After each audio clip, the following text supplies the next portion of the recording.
Talk to me about your desires and the reasons why you wanted to get involved in more of an active business. Yeah. Because I know you bought a Easy. brand on Amazon and there was some desire there to get away from what was passive. Yeah. Something a little bit There's more some pros and active. cons to that as well. Yeah. Purchasing the business. But the reason why I wanted to get involved was simply potential. Man, if you just are doing your W-2, what potential is there? It's, you know what the next 5 years are going to look like. You know, there is no potential for any windfall. Create that potential of windfall for yourself. That's what we did, me and my wife. Yeah. Is create a circumstance where we can put our skill sets in a position to actually have the opportunity to create a windfall. And that's not hyperbole, that is truth. Like, that is it. And if you believe it, and you know, there's so many cases for it. More often than not, I think Mark Cuban, speaking of Mark Cuban, I think he's credited for saying the hardest part of business is staying in business. If you can stay in business, continue to grow, continue to innovate, and actually care, you will have, I believe you will have a windfall. Do you think that he means that in like the capital needed to stay in business, or more so like the actions of putting your head down and not being distracted to stay in business? I think it's the actions. I think it's like you can invest 50 grand into a really risky stock, Homu or Miro, going to cure cancer. Homu. You know? Oh man. But, or you can look at yourself as a stock, you know, and say, you know, a business I'm going to invest in, a small business that can do something cool, is my business, you know, and I actually kind of control the outcome a little bit more, and I can control what happens. So simply put, is potential. Yeah. Without your own business, there isn't that potential. Yeah. You went the route of purchasing an existing brand that was sold on Amazon, multiple brands sold on Amazon. Why that over starting from scratch? Yeah, I think looking back on it now, starting from scratch is actually lower risk, for sure. Why is that? There's more of a time suck on your time to learn the processes, how to get started. There's more of that upfront, you know, time cost. Yeah. But now that I own a business, I can kind of reverse engineer it. Yeah. But spending $100 grand on a business, the benefit is there's momentum. You know, so you're getting a business, there's momentum with the business already, and you're coming in, you're putting in people, you know, and processes in place. Yeah. The issue is there's always a story and there's always issues within the business that you have to sort out. So with the momentum comes drama. So you build on that, but you also have to navigate the issues that come with it, which you don't know how big those issues are when you purchase it. So if you're starting the business, you know exactly where the issues lie, and it's like painting your own home. You know, you know exactly, I didn't paint that corner well enough or whatever. Whereas when you're kind of looking around in this business, where are the unpainted corners at? That is something I learned. We got lucky. The person who sold us the business, really good guy, helped us through any of the question points. We've been able to build on that momentum in large part, but it was a risk. Yeah. Well, Amazon in particular, and that's, you know, my story, that's where I came up in. Yeah, you know a little bit about that. It is risky. And I don't know when that risk changes, when you get to a point that you're not concerned that it can all go to zero. Because for the first couple of years that I was involved in Amazon and selling, I would look at my phone every morning when I woke up. The first thing I would do, no social media, no, it was like, have I sold anything today? And in the beginning, it's always zero because no one's bought anything yet, and it's 5 a.m. Like, it's just not going to happen. But you're still concerned, like, but is my store still alive? Because like, I'm so concerned about the store getting shut down for one reason or another. Sometimes it happens randomly. In my case, I was doing things I shouldn't have been doing, so I was a little bit nervous about it, like getting reviews from you and others to try to get this all started. And I was terrified it was all going to get shut down. But you've gone through a shutdown. Oh my goodness! Like, talk me through like what that is like, because that just happened to you. Yeah, and it's painful, man. It is painful. I went kind of mini viral on Twitter with my whole, man, I put Amazon seller support. I put everyone on blast. You know, I looked at it as, I'm glad it happened now and not when we're, you know, doing $1 million a month like you guys are. Yeah. I'm glad it happened now. But you just woke up one morning randomly. And I woke up on one morning and it was deactivated. And you had an email from them. Got an email that your your account is deactivated. Not like, hey, you need to change these things. So yeah, so I wake up one morning, to your point, I check my phone. Hey, have we sold anything today? Yeah. You know, how's the day going to be on sales? Because Yeah. you kind of get that as soon as you wake up. You're like, Oh, yeah. oh, wow, today's starting off good. Uh-huh. That day, it was your account's deactivated at the top. I was like, okay, this is probably nothing to get alarmed. So I immediately hop out of bed and I go and I realize what's going on. I'm starting to hop on phone calls. What was the reason that they gave you for the deactivation? Deactivation for the Amazon community, this is what happened. I purchased Couples Coffee. The person I purchased it from had multiple Amazon accounts. It was like deactivation STDs. So it was like his original account got deactivated and that spread to his account, which was associated somehow, IP address, name, anything. Yeah. And that passed from his account to my account. So I was third in line, you know? I didn't get a phone call prior to getting this disease, but you know, I should have gotten a warning. Okay. Like, hey, by the way, you got it. Yeah. But you know, and so that's how it happened. So I figured that part on my own. You recommend Riverbend Consulting, which we are in conversations with because they were, which I want to hear about this more because I don't know where this has gone. But I will say from my experience, anytime anything went wrong for me on Amazon and I had a listing that was completely deactivated, I never had my whole account shut down, but out of hundreds of listings, I've had ones that have gone wrong. Riverbend has always been able to get those back up for me much faster than I could do it for myself. Right. So my first advice to you was like, don't do anything. Don't put an appeal in. Just go call Riverbend. They've been through this thousands of times. They can help you out. So what happened? So they gave me a vote. I called them. To your recommendation, called them. They gave me a vote of confidence. You did nothing wrong. We will fix this. Yeah. I was like, awesome. You love to hear that. I love to hear that, man. I'm like, man, you know, this is day one. Weight's been lifted. You know, we pay them. What preceded was a lot of, and maybe it's because of how large they've gotten, but a lot of cookie cutter template things that I was already doing. After 2 weeks of sending these cookie cutter templates, nothing occurring, I was like, I realized this. No one's going to care about your business as much as you do. Yeah. It's just the fact of the matter. That's true for a lot of things. Yeah. And I was like, okay, nothing's happening. I told them, I figured out the issue.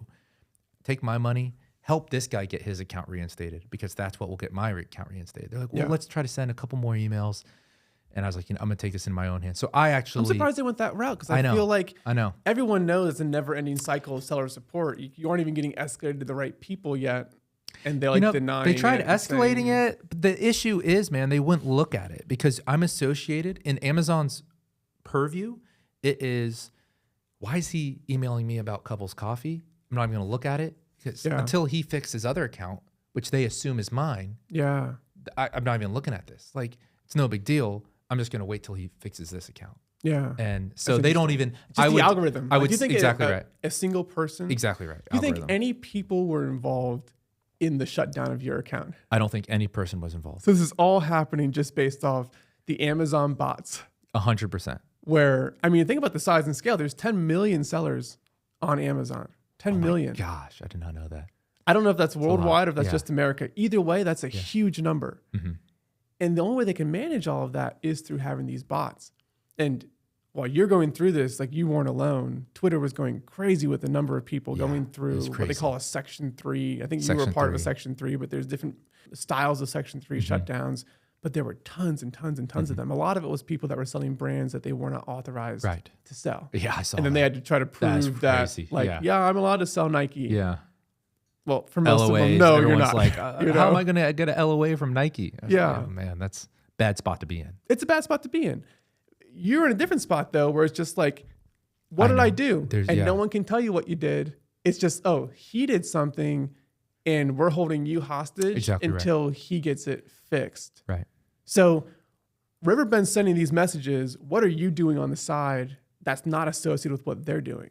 I mean, at first, it was nothing. Like, the first 2 weeks was like, they said they got it. Riverbend's got it, man. They said I did nothing wrong. See, I led you wrong in that, right? You assumed that they were taking care of you. You know? I was like, man, okay, it's in the professionals' hands now. You pay good money for them. And they sent me templates and stuff to send, and very, very precise, which I thought was good at first. And for 2 weeks, I would send something, and no shit, like 30 seconds later, I would get a response. that it got denied from Amazon. It was denying you instant. straight up. They were denying me instantaneously. So I was like, okay. So I was able to find the originator of this account STD, as we're going to call it. And I was able to work with him. Like, hey, what's the issue? Give me your Seller Central. We're going to work through this together, which ended up being, I should have done in the first place. But when your mind's racing, you're like, I need to get this resolved now. I don't know if I want to go through this learning curve of what a deactivation is and what it could potentially be. Learned a lot throughout the process. And for that, it's, like I said, it's a good thing. It's a good thing it happened now. But I worked through him to get his account reinstated, which reinstated his second account, which then So you did that mine. independently on your own. On my own. You got his account reinstated. Yep. Did he have to go through a bunch of cases with Amazon too to make it happen? So he had to verify. So his, I think, was Section 3. So he had to verify his product and where he was getting it from. He had to go on the camera, show the invoice, show his ID, show his This is name. an active seller account? Active seller account. Okay, so he's still selling products, and that issue with the products that he was selling Correct. is what caused all of this for you in the first place. Correct. But there was no issue with the product. He just didn't know what he had to do. So he was was like, it a product that he owned, or was he reselling someone else's product? It was probably private label, but it was like, manufactured in the US, had all the certifications he needed. I looked at it because I was like, okay, this might screw me big time. Yeah. But I looked into his documentation and it was very much, kosher. Everything was good. He had everything. It's just, he didn't know the appeal process. Okay. I sent him, hey, send this email, ask this. And it was really just then him physically he had to physically get on a call, which he ended up doing. Was he as motivated to get this done as you were? Like, how much is he moving in this account? Not much, man. It was basically a dormant account. That's what was frustrating. So that's what I felt like was the big lift for you, is that you're held hostage by no fault of your own. And then for you to get released, you have to convince someone who doesn't have the same incentive that you do to go out of their way to fix a problem that is really not a big problem for them. Right. So you must be a good sales guy. That's why you make so much money in sales. Yeah. I had to convince him. For sure. Here's why this is good for you. Yeah. Okay. But I look at it like like I said, I'm glad to have gone through it now. I'm a firm believer that calm seas don't make great sailors. You need, being a sailor, you got to learn kind of through struggles and through troubled waters. You have to learn how to navigate that. I think if you're the captain of your company and you've never ran into an issue, I don't believe you, first off. Yeah. Everyone's going to go through something. I just believe like the pathway to like success in entrepreneurship is lined. It's like both sides are lined with a graveyard of people who quit when they had the setbacks. Right. But if you push through those setbacks, like you do come out the other end more knowledgeable and with a safer business, which I want to talk a little bit more about in a second. But first, let's close the loop on Riverbend Consulting. I in no means am on their side of any of this. Like they have helped me out in the past, and so I threw them out to you. You've paid them up front for this, I imagine. Yeah. What does that cost for an account reinstatement? $2,800, about $3,000. Okay, so $3,000. Yeah. That's more than it was back when I was doing it. It was like $1,500. That's the inflation right there, man. There we go. Thanks a lot, Joe. But $2,800, they didn't do anything. They didn't fix the problem. You fixed it on your own. I fixed it on my own. So what happens now? Well, I sent them we'll see. I don't want to, I probably reached out in a peak time for them. I think a lot of people were reaching out. That's true. So I don't want to criticize them in what probably was an extremely busy time. Everyone was inundated. But yeah, I'm going to try to get my money back because I told them the issue. They said, okay, but let's try sending these emails first. And those were just immediately. And dude, when you spend the time to compose those emails, attach everything, send it, and you're just close the laptop up and you're like, okay, thank God, maybe this will solve it. 30 seconds later, ding, denied. I'm like, gosh, man. So then I'm opening my laptop again. And it's it's such a defeating process. Yeah. I can't even imagine got through what that's it. like. Yeah. But hopefully you get your money back from Riverbend. I wonder, like, legally, if you hire someone to do a job, and then they think they're doing the job, but they're not actually doing the activities that would result in the job being done, and then you end up doing it yourself, legally, are they entitled to what you paid them up front for the job that they did not do? I see what you're saying, yeah. Or are you paying them for the efforts to get a result that is not guaranteed, which is, I imagine, how their agreement is Terms set and up. conditions Like, we're going to do are the things that we know we're supposed to, but we can't guarantee our results. Yeah. You know? Okay, so you're shut down. I want to move quickly through this, talk about some other things, but you got shut down and you realized all of my eggs are in the Amazon basket. Exactly right. So when Amazon shuts me down, revenue goes to zero. Yes. When that happens. That was a big revelation. You were shut down for how long? How many weeks? 4 weeks. 4 weeks. 2 days. What did you do during those 4 weeks so that when you get to today, you're no longer dependent just on Amazon? Oh, yeah. I mean, we have, as of now, our website's designed. We're getting a developer to implement the website. But Your own personal website? Own personal website. Built on Shopify. Yeah, okay. I mean, it was so clear. Like, if people were reaching out, like, I can't find Couples Coffee. We were getting dozens of emails and messages of people. I'm almost out of coffee. Yeah. Can you send me some? Not to be a coffee plug, but I do drink Couples Coffee. There we every go. day. There we the go. black label. Yeah. So not the powder. I do the Keurig, the K-Cup. There we go. I love it. My favorite coffee. I love it. I love it. Mine too. That's not a plug, by the way. You didn't pay me to say that. did not Although pay if you us wanted to pay me to say That's it, right. I'll say it again.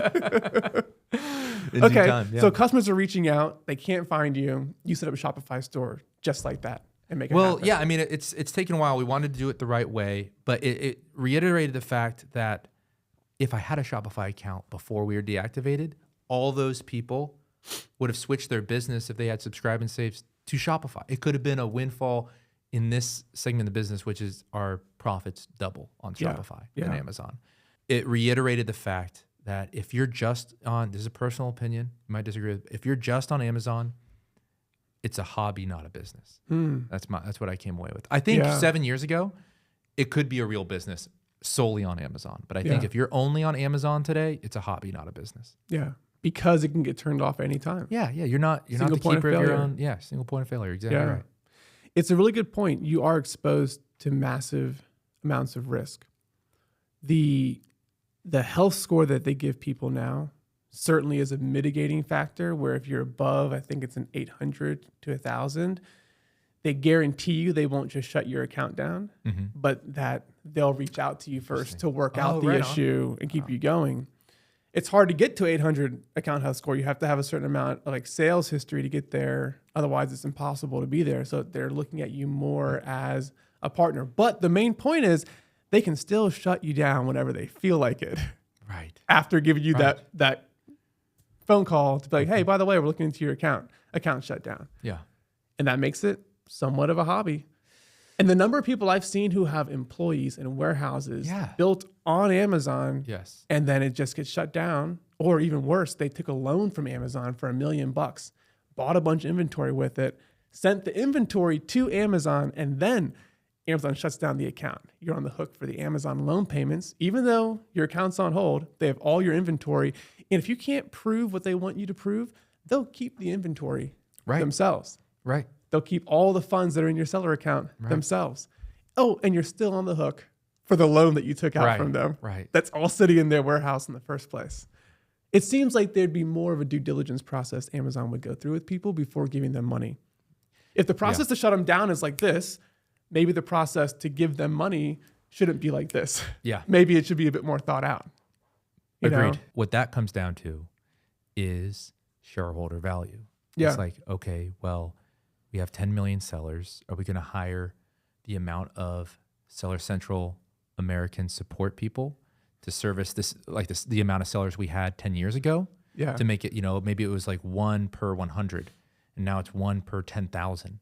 Are we going to hire those people? No, we can, you know how much more money we can make if we just outsource this. And dude, it's crazy how things have changed, because when I started on Amazon in 2017, 2018, you could get onto chat support with someone in America at any time. They were there to help you learn how to sell on the platform. That's amazing. Then you had the forums, but you didn't have to use the forums, and we didn't have all the chat GPT and the rest of the stuff you have now. There was very little information available on Google, but you could hop on with someone that worked at Amazon and they would help you set things up. they took away chat support for like 4 years. They just reinstated it. But of course, you're dealing with someone in Malaysia or somewhere else, and that's fine. But you're not getting the same level of support that I was getting when they held my hand to launch my first products, to update those products, to change the brand on a product, which is supposed to be impossible. But they knew how to help me be successful on that, to make variations. Like they walked me through my first bulk upload tool. Oh, wow. I still have That's the original amazing. files of That's what amazing. I did working with them to make it happen. And if it didn't work right the first time when you uploaded it, they'd still be on the chat with you and say, well, show me the file. Oh, you messed up here. Yeah. Like let me show you how to see my that. goodness. And you go all the way through. The game has changed completely now.